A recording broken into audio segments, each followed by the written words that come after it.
الرحمن علم القرآن خلق الإنسان علمه البيان الشمس والقمر بحسبان والنجم والشجر يسجدان والسماء رفعها ووضع الميزان ألا تطغوا في الميزان وأقيموا الوزن بالقسط ولا تخسروا الميزان والأرض وضعها للأنام فيها فاكهة والنخل ذات الأكمام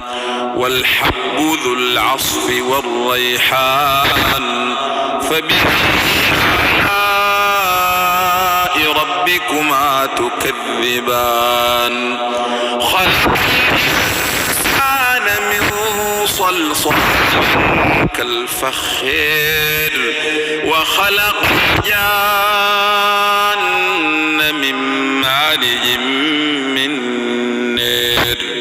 فبأي ربكما تكذبان رب المشرقين ورب المغربين فبأي آلاء ربكما تكذبان مرج البحرين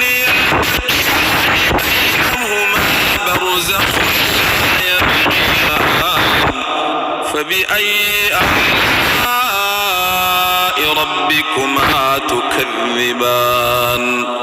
يخرج منهما اللؤلؤ والمرجان فبأي ربكما تكذبان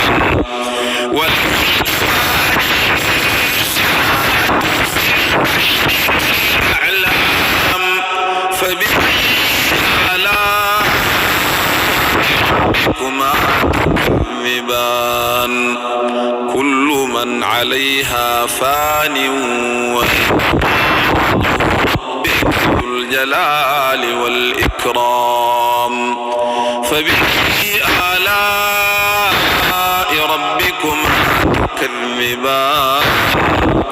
يسأل من في السماوات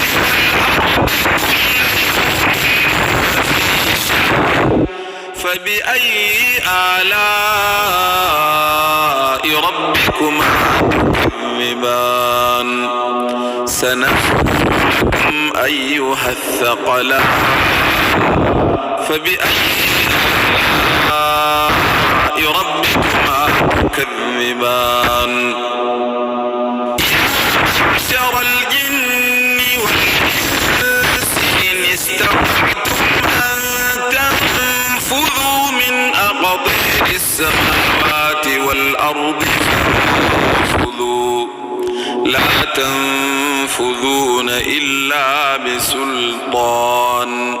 فبأي آلاء ربكما تكذبان يرسل عليكما شواظ من نار ونحاس فلا تنتصران فبأي آلاء ربكما تكذبان فإذا انشقت السماء فكانت وردة كالدهان فبأي آلاء ربكما تكذبان فيسأل عن ذنبه إنس وجان فبأي آلاء ربكما يعرف المجرمون بسيماهم فيؤخذ بالنواصي والأقدام فبأي آلاء ربكما تكذبان هذه التي يكذب بها المجرمون يطوفون بين حميم آن فبأي آلاء ربكما تكذبان ولمن خاف مقام ربه جنتان فبأي آلاء ربكما تكذبان ذواتا أفنان فبأي آلاء تكذبان فيهما عينان تجريان فبأي آلاء ربكما تكذبان فيهما من كل فاكهة زوجان فبأي آلاء ربكما تكذبان متكئين على فرش بطائنها